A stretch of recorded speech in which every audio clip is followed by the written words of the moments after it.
आज ही डाउनलोड करें Skymet mobile app, पूछे मौसम का हाल अपनी पसंदीदा भाषा में और रहे बाकियों से एक कदम आगे। नमस्ते दोस्तों, स्काईमेट वेदर में आप सभी का बहुत बहुत स्वागत है। मेरा नाम महेश फलावत है। बारिश की गतिविधियां कई इलाकों में हुई हैं, आपने देखा ही है। लेकिन एक बड़ी खबर यह है कि आज 15 अप्रैल को मौसम विभाग ने, भारतीय मौसम विभाग ने मानसून का अपडेट जारी किया है और ये लॉन्ग पीरियड एवरेज का 106% बताया है। स्काईमेट ने भी 9 अप्रैल को जारी किया था अपना मानसून, वो लॉन्ग पीरियड एवरेज का 102% बताया था। पिछले साल 2003 में अल नीनो कंडीशन थी, इसीलिए जो मानसून था वो 94.4% पर खत्म हुआ था।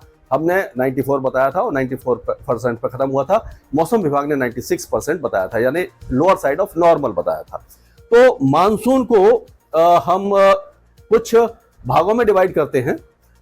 एक तरह से हम कह सकते हैं कि जो लॉन्ग पीरियड एवरेज होता है 1971 से लेकर के 2020 तक जो एवरेज रेनफॉल 1 जून से 30 सितंबर तक पूरे भारत में होता है वो 87 सेंटीमीटर होता है। 868.8 मिलीमीटर ये बारिश होती है।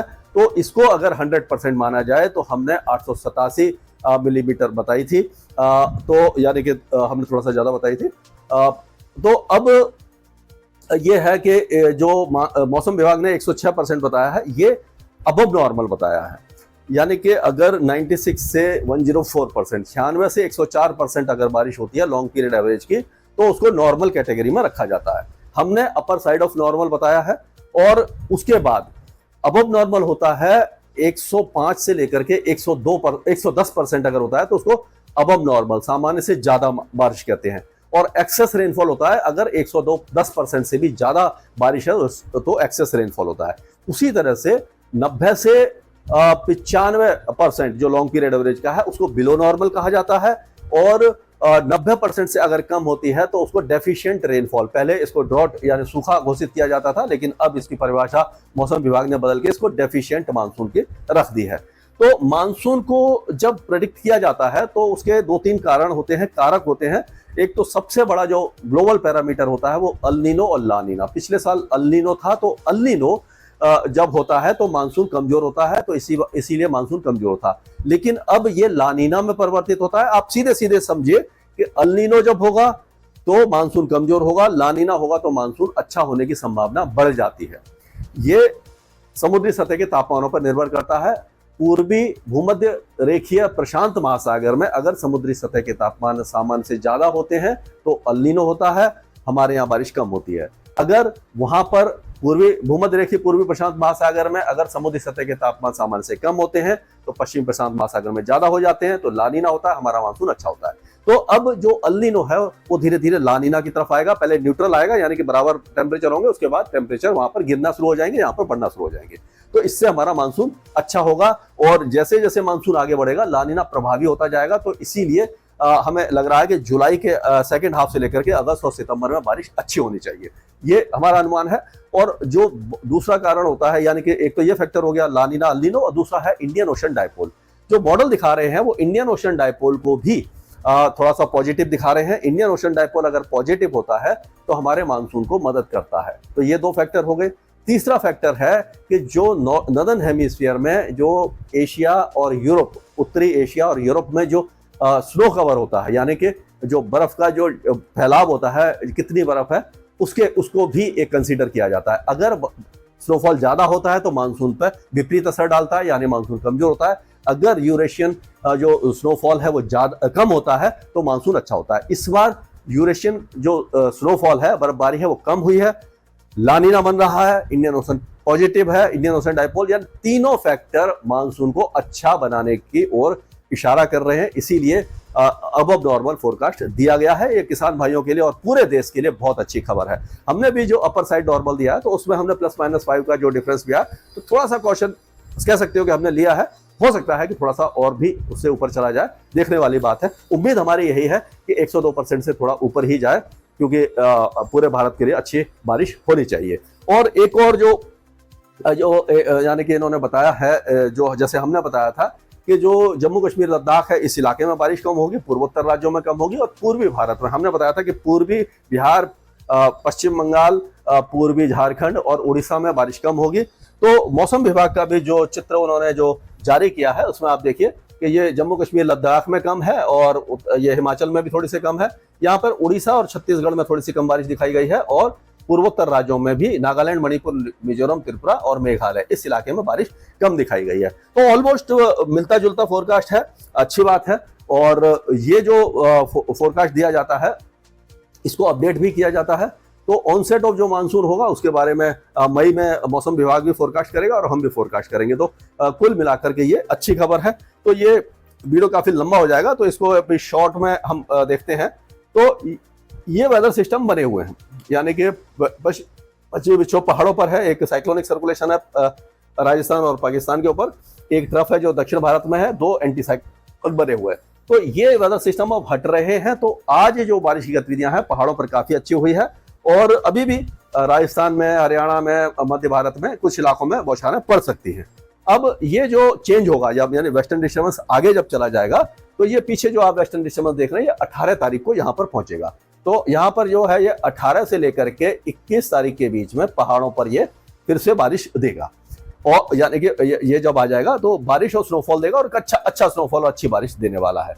उसके बाद ये जो वेस्टर्न डिस्टर्बेंस जैसे आगे आएंगे, एक साइक्लोनिक सर्कुलेशन यहाँ बनेगा और यहाँ पे जब ये कह सकते हैं कि 18 तारीख को ये इंड्यूस्ड साइक्लोनिक सर्कुलेशन एक बार फिर सेंट्रल पाकिस्तान और राजस्थान के ऊपर 18 तारीख को बन जाएगा।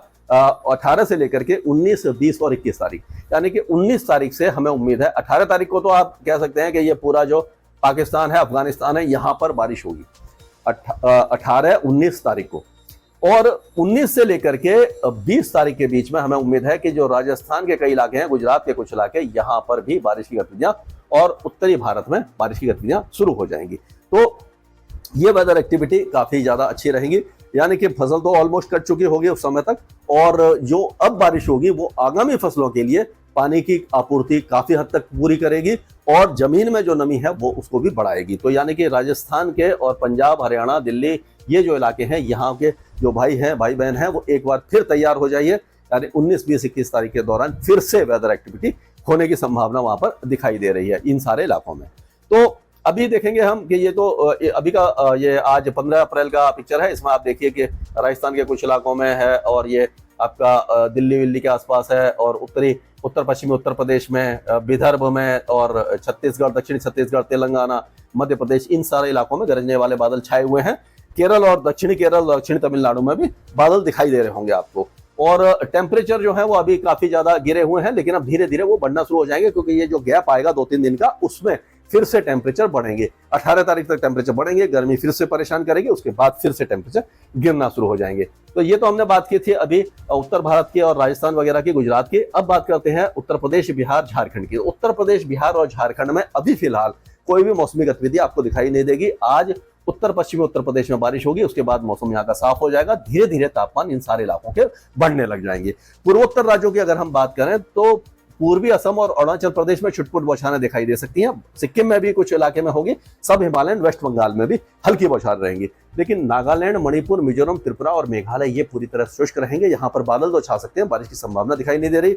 पश्चिम बंगाल और उड़ीसा भी सूखे ही रहेंगे और छत्तीसगढ़ में भी कोई खास वेदर एक्टिविटी नहीं रहेगी, बादल वगैरह छा सकते हैं।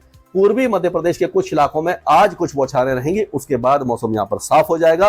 और विदर्भ और मराठवाड़ा में अगले 24 घंटों के दौरान 16 तारीख को भी कुछ इलाकों में हल्की फुल्की बौछारें देखने को मिल सकती हैं, और उससे सटे हुए मध्य प्रदेश में भी। लेकिन फिर से इसके बाद 17 तारीख को जो मराठवाड़ा और मध्य महाराष्ट्र है, यहाँ पर बारिश होगी। और 21 तारीख को, 20-21 तारीख को एक बार फिर से ऐसा लग रहा है कि मध्य महाराष्ट्र के कुछ इलाके जैसे कि और सांगली, सतारा, कोल्हापुर, पुणे, नासिक, ये जो इलाके हैं, यहाँ पर हल्की फुल्की बौछारें आपको दिखाई दे सकती हैं। मुंबई और उसके आसपास के इलाकों में आज और कल टेम्परेचर काफी ज्यादा बढ़ेंगे, क्योंकि आप देख रहे हैं ये देखो हवा उत्तर दिशा से आ रही है, इस तरह से आएगी। ये जो हवा है ये यहाँ से, ये बलूचिस्तान और ये पाकिस्तान से होते हुए राजस्थान और गुजरात, यहाँ से जो गर्मी वाली हवाएं यहाँ पर पहुंचेंगी, तो यहाँ पर टेम्परेचर 37 या 38 डिग्री तक पहुंच सकते हैं 15 और 16 तारीख को।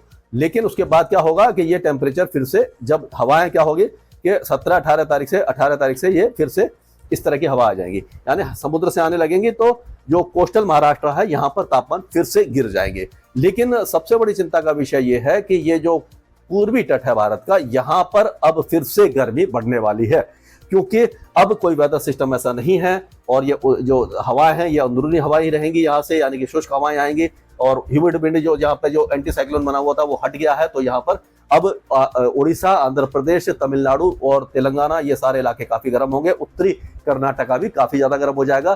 दक्षिणी तमिलनाडु और दक्षिणी केरल में कुछ इलाकों में बारिश की संभावना हमें नजर आ रही है। स्काईमेट वेदर में अभी के लिए मौसम से जुड़ी सटीक जानकारी और खबरों के लिए हमारे YouTube चैनल को सब्सक्राइब करें और बेल आइकन दबाकर हर खबर पर रखें नजर।